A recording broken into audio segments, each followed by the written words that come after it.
बिस्मिल्लाहिर्रहमानिर्रहीम। अस्सलाम वालेकुम नाज़रीन, आप देख रहे हैं आज तक न्यूज़ और मैं हूं असद।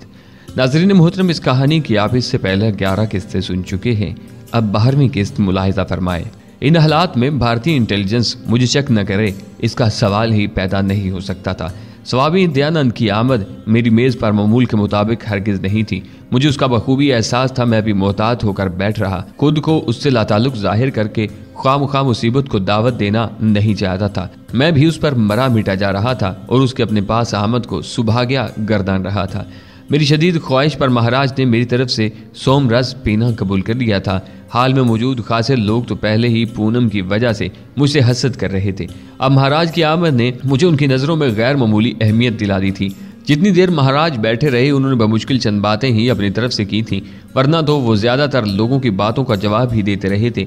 मुख्तलिफ औरतें बारी बारी उनके चरणों में बैठ जाती। स्वामी जी अपनी तपस्या में गर्क हो जाते और अचानक झुककर कोई बात उसके कान में कह देते। औरत बात सुनकर उठती, उनकी कदम बोसी करती और उल्टे पांव अपनी कुर्सी पर वापस चली जाती। तो बहुत खुशकिस्मत हो बालिके, उसने अचानक मेरी तरफ नजरें उठाई। एक लम्हे को तो मुझे जबरदस्त ज़हनी झटका लगा। जरूर उसकी नज़रों में कोई मकनातीसी कुव्वत पोशीदा थी, लेकिन अपनी कुव्वत इरादी को बरोकार लाते हुए दूसरे ही लम्हे मैंने अपनी हालत पर काबू पा लिया। सुंदरी को साथ लेकर हमारे आश्रम में आना, महागुरु तुम्हें अपने दर्शन देंगे। उसने फिक्रा मुकम्मल करते ही नजरें झुका ली। हमारा सौभाग्य महाराज, हम सर के बल आएंगे।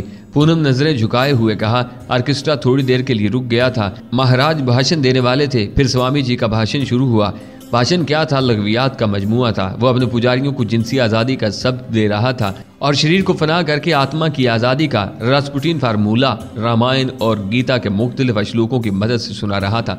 जैसे ही उसका भाषण खत्म हुआ, लोग फिर सजदे में गिर गए और स्वामी दयानंद महाराज शांति और कल्याण का राग अलापते वहां से पधार गए। उनके जाते ही नई मुसीबत आ गई। अब लोग हमारे गिर्द इकट्ठे होकर हमें बधाई दे रहे थे, क्योंकि महाराज हम पर खास तौर पर दयाल हुए थे। उनके ख्याल में हम दोनों में से किसी में जरूर कोई गुप्त शक्ति समाई थी, जिसने महाराज को खास तौर पर हमारी तरफ मुतवज्जा किया था। जब पढ़े लिखे हिंदू तबके का यह हाल था तो जाहिल अवाम की नजरियात का अंदाजा आप खुद लगा लीजिए। मैंने दिल ही दिल में उनकी जहनी पिस्ती पर लानत भेजी और इन कैडर्स की तरफ मुतवज्जा हो गया जो स्वामी जी के जाते ही अपनी मुश्तरका महबूबा को गालियां देने लगे थे, जिसने महाराज को देखते ही तोते की तरह उनसे आंखें फेर ली थी।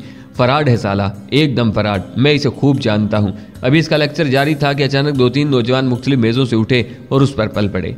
अपने साथी को पिटता देखकर उसका दोस्त भी मुकाबले पर उतर आया और वहां वो धमाचौकड़ी मची कि खुदा की पनाह। मैं पूनम का हाथ पकड़कर उसे बाहर ले गया। रात के करीबन 12 बज रहे थे। क्लब के बाहर 2-3 खाली टैक्सियां खड़ी थीं। हम घर रवाना हो गए। पूनम और मैं दोनों अपने आप को इस बदशुगनी का बायस जान रहे थे। तुम्हें तो बोर ही किया यहाँ लाकर, मैंने उसका हाथ थामते हुए कहा। अरे नहीं तो, मैं तो खुद शर्मिंदा हो रही थी, शायद मेरी वजह से, तुम्हारी वजह से एक क्लब तो क्या 2 मुल्कों के दरमियान जंग छिड़ सकती है। मैंने उसकी आंखों में झांकते हुए फिक्रा मुकम्मल कर दिया। उसके शर्माने की अदा पर बेइख्तियार मर मिटने को जी चाहा। घर पहुंचने तक हम दोनों एक दूसरे में खोए रहे। मेरे जाने का मकसद काफ़ी हद तक हल हो चुका था। मुझे वहां मुख्तलिफ लोगों के आपस में बहस मुबाहस से कुछ नई बातों का इल्म हुआ था। कहने वालों की नज़र में तो कोई अहमियत न रखती थी, लेकिन उनकी मेरे मुल्क के नज़दीक क्या अहमियत होगी इसका अंदाज़ा मैं बखूबी लगा सकता था। पूनम के कुर्ब का एहसास इतना सरूर अंगेज था कि मैं शायद इस कैफियत को बयान न कर पाऊँ।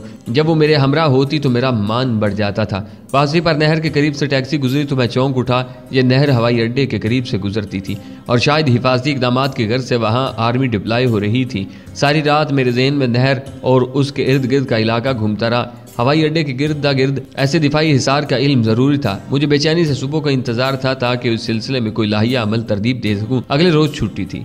सुबह मेरी तजवीज़ पर सब ने नहर के किनारे पिकनिक मनाने का प्रोग्राम बना लिया। अलल सुबह मैंने माता जी को यह तजवीज़ पेश कर दी थी। वो तो सुनते ही खिल उठी।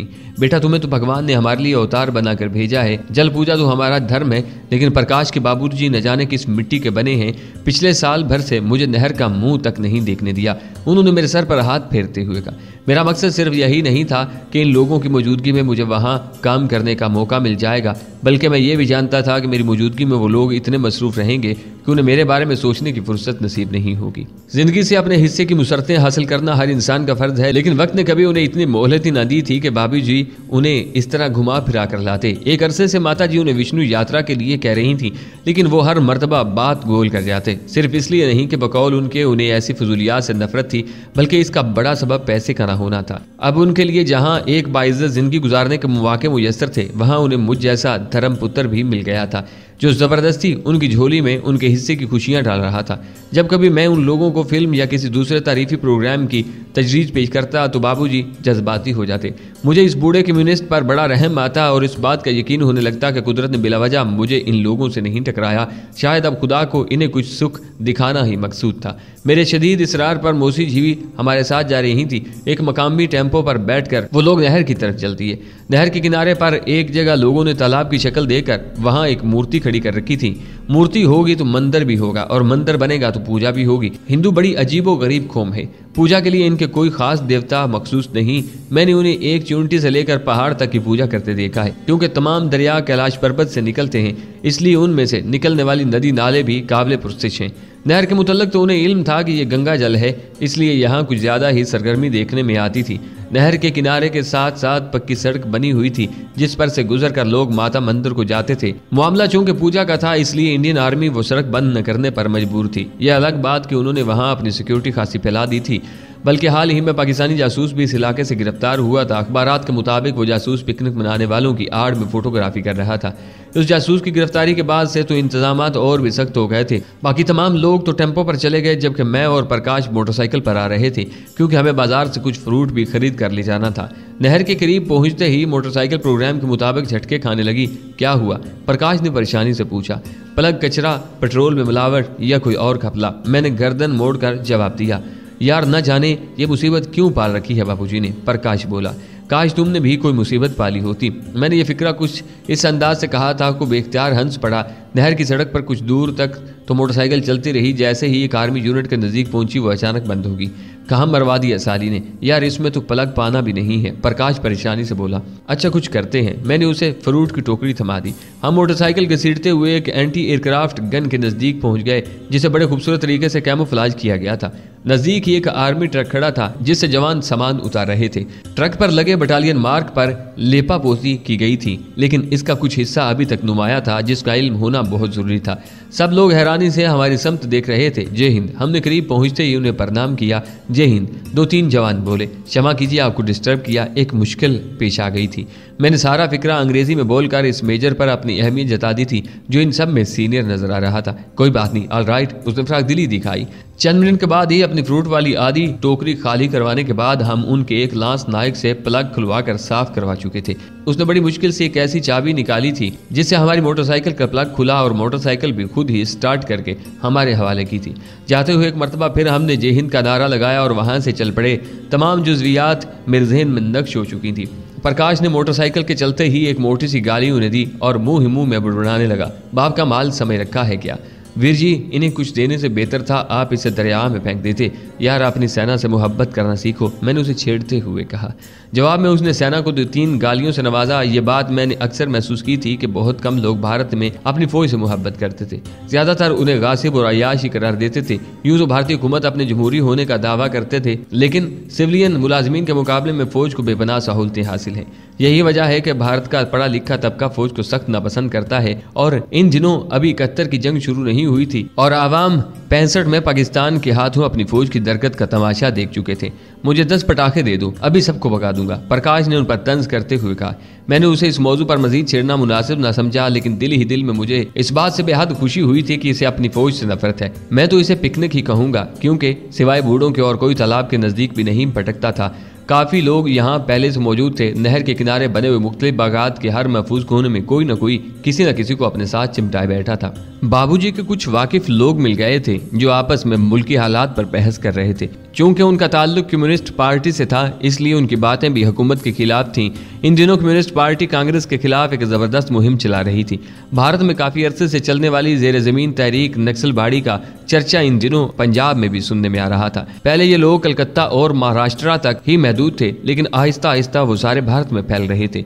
पिछले दिनों उन्होंने जालंधर के एक डीएसपी को गोली मार दी थी, जिसके बाद से हुकूमत पंजाब कम्युनिस्ट लीडरों की खसूसी निगरानी कर रही थी। यहाँ भी यही मसला ज़ेर बहस था। इन लोगों की गुफ्तगू से मैंने अंदाज़ा लगाया कि वो ज़रूर किसी अहम चक्कर में हैं। मेरे करीब होने की वजह से हालांकि वो खासी मोहतात गुफ्तगू कर रहे थे, लेकिन मेरी छठी हिस्स ने मुझे इनके मुतल्लिक न जाने क्यों शक में मुब्तला कर दिया। बात तो मेरे मतलब की नहीं थी। बहरहाल मैंने उस रोज बाबूजी को चेक करने का फैसला कर लिया। अभी दोपहर का खाना जो पूनम और माता जी ने मिलकर वहीं एक स्टोव पर तैयार किया था, खाकर फारिग ही हुए थे कि एक धमाका खेज खबर सुनाई दी। स्वामी दयानंद जी महाराज सैनिकों को दर्शन देने आ रहे हैं। स्वामी जी का नाम सुनते ही मेरा माथा ठिनका। ये कमबख्त यहाँ भी आन मरेगा, मुझे इसका वहमो गुमान भी नहीं था। हर मुश्तबा जगह पर महाराज पहुंच जाता था। मुझे यकीन हो चला था कि ज़रूर इस शख्स का इंटेलिजेंस से कोई ताल्लुक है, क्योंकि हाल ही में इस इलाके से एक जासूस की गिरफ्तारी ने उसे मुश्तबा बना दिया था, जिसकी वजह से यहाँ भारतीय सिक्योरिटी का अमल दखल खासा बढ़ गया था। अभी कल ही मेरी मुलाकात स्वामी से हुई थी, और वो भी खसूसी मुलाकात। अगर उसने आज भी मुझे यहाँ देख लिया तो ख्वाह मेरे मुतल्लिक किसी वहम में मुब्तला न हो जाए। मेरे मुतल्लिक इंटेलिजेंस का शक खतरनाक भी हो सकता था, क्योंकि राय कोर्ट में मेरी आमद हाल ही में हुई थी। इंटेलिजेंस वाले फौरन मेरे माजी का ताक़ुब शुरू कर देते, जिसका कोई वजूद नहीं था। इस तरह वो लोग अपना जाल बुनते बुनते बहरहाल मुझ तक पहुंच जाते। इस बात के इम्कानात 50-50 थे। ये भी मुमकिन था कि स्वामी दयानंद वही हो जो वो नजर आता है, लेकिन मैं खतरा क्यों मोल लूं, मैंने सोचा। प्रकाश, मैं, बाबूजी और पूनम ताश खेल रहे थे जब अचानक मेरे चेहरे की रंगत बदलने लगी। क्या हुआ, क्या हुआ? सब ने बारी बारी परेशानी से पूछा। कुछ नहीं, बस जरा तबीयत खराब है। बाबूजी, मेरा ख्याल है मैं घर चलूं, मुझे आराम करना चाहिए। ऐसा कभी कभी हो जाता है, मैंने ताश के पत्ते एक तरफ फेंकते हुए कहा। तुम जाओ बेटे, ठीक है, हम भी पीछे आ रहे हैं, बाबूजी बोले। मेरे अलावा पूनम का यहाँ रहना भी कुछ ठीक दिखाई नहीं देता था। मैं मोहतात रहना चाहता था। अपना कोई क्ल्यू बाकी छोड़ना मुझे गवारा न था। आप लोग तो स्वामी जी के दर्शन भी करेंगे। मेरा ख्याल है मैं और पूनम मोटरसाइकिल से चले जाएं।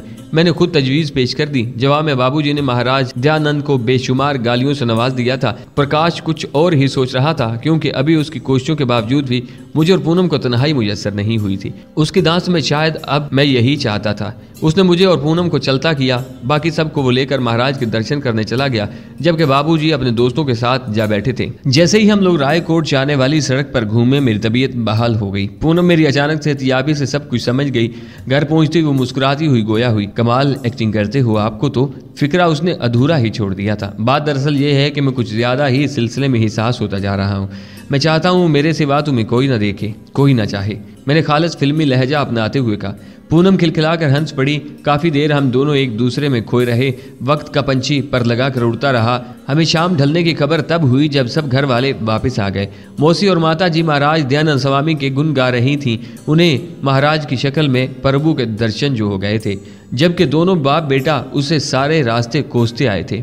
हम लोग अगली सुबह लुधियाना आ गए। 3-4 रोज बाद एक दिन मैं अपने इंतहाई खतरनाक मिशन पर जा रहा था। मुझे हवाई अड्डे के तमाम हिफाजती इंतजामात के बावजूद रात के अंधेरे में अड्डे में दाखिल होकर एक खास नोयत की मालूमात हासिल करना थी। इस असना में मेरे चेहरे पर दाढ़ी उगाई थी और 2-3 मजीद तब्दीलियों से मेरी शक्ल बिल्कुल बदल चुकी थी। सरे शाम भी मैं हवाई अड्डे के करीब गांव का रुख कर रहा था। किसान अपने हलों के साथ वापस लौट रहे थे। मैंने एक पंजाली बैलों के गले में डालने वाली अपने कंधे पर उठा रखी थी। देहातियों वाले कपड़े पहन रखे थे। इन कपड़ों में क्या कुछ छुपा था, इसका इल्म मुझे या मेरे खुदा को था। दूर से देखने पर यही महसूस होता था कि मैं भी दूसरे किसानों की तरह एक किसान हूं, जिसकी जमीन सड़क के दूसरी तरफ वाक़ है। वहां अपना काम खत्म करने के बाद अब गांव वापस जा रहा हूं। हवाई अड्डे के गिरदा गिर्द दूर और नजदीक के देहातों के मुख्तलिफ लोगों की जमीन थी, और शाम को वो सब इसी रास्ते से गुजर कर अपने अपने गाँव जाया करते थे। जो हवाई अड्डे के नजदीक से गुजरता था, मैं आहिस्ता आहिस्ता खेतों की मंडेरों पर चलता हुआ अड्डे की मखसूस इलाके के गिर्द लगाई गई हिफाजती बाड़ के करीब पहुंच चुका था। इसी असना में मेरी नज़र बड़ी बेचैनी से चारों इतराफ का जायजा लेती रही थी। बज़ाहिर तो इस बात के कोई आसार नहीं थे कि मुझे किसी ने देखा है, क्योंकि सर्दी का मौसम होने की वजह से अब आहिस्ता आहिस्ता अंधेरा भी छाने लगा था। यह ढलते चांद की रात थी, जिससे मैंने खास तौर से अपने काम के लिए मुंतखब किया था। जैसे ही हवाई अड्डे की हदूद शुरू हुई, एक लकड़ी के बोर्ड पर मेरी नज़र पड़ी, जिस पर वार्निंग दी गई थी, इस जगह से आगे जाना जुर्म है। मैंने बड़ी लंबी लंबी जंगली घास में, जिसे कैमोफ्लाज के नजरिए के तहत इंडियन एयरफोर्स ने खुद ही बढ़ा रखा था, पंजाली फेंकी और खुद भी बड़ी फुर्ती से उसमें रिंग गया। अपने हाथों में मैंने एहतियातन रबड़ के बारीक दस्ताने पहन लिए थे। कमर के गिर्द बंधा तहबंद मैंने अपने जिस्म के गिर्दा गिर्द कस कर बांध लिया था और अपने असली लिबास में जो खासा चुस्त था वापस आ गया था। घास के अंदर ही अंदर बगैर आवाज पैदा किए चलता हुआ मैं कारदार तार की बाड़ के नजदीक पहुंच गया था। पहली हिफाजती बाड़ थी। मैंने चारों तरफ आहट ली और इत्मीनान करने के बाद बड़ी फुर्ती से एक छोटे से प्लास की मदद से उसे काट कर अपना रास्ता बनाया, फिर उसे जोड़कर ठीक किया और अंदर जा घुसा। आगे एक नाला बनाया गया था जिसे अबूर करना और ज्यादा मुश्किल दिखाई देता था, लेकिन अल्लाह की मदद शामिल हाल थी। अपनी कुव्वत इरादी के बलबूते पर मैंने उसे भी अबूर कर लिया। उसके बाद फिर लंबी लंबी घास का सिलसिला शुरू हो गया। ये घास टीलों के एक सिलसिले पर उगी हुई थी। अचानक मैं चौंक उठा। नजदीक ही एक तार नजर आया जिसका सिलसिला किसी जिस्त के प्लेट नुमा शय से मिला हुआ था। दिल ही दिल में मैं भारतीय सिक्योरिटी को दाद दिए बगैर न रह सका। उन्होंने यहाँ होने वाली गैर मामूली नकलो हरकत नोट करने के लिए ऐसे हिसास हालात का सिलसिला चारों तरफ फैला रखा था जो मामूली सी आहट को भी रिकॉर्ड कर सकते थे। उन हालात का बर वक्त इल्म होने पर मैंने खुदा का शुक्र अदा किया और मजीद एहतियात के साथ आगे रह गया। अब मैं उसी सड़क के नजदीक पहुंच गया था जो हवाई अड्डे के चारों तरफ गश्ती दस्तों के लिए बनाई गई थी। मुझे यहाँ रुककर पेट्रोल पार्टी का इंतजार करने के बाद आगे जाना था। करीबन आध घंटा तक मैं जमीन से चिपका लेटा रहा जब अचानक दूर से आने वाली जीप की आवाज सुनकर मेरे आसाब तन गए।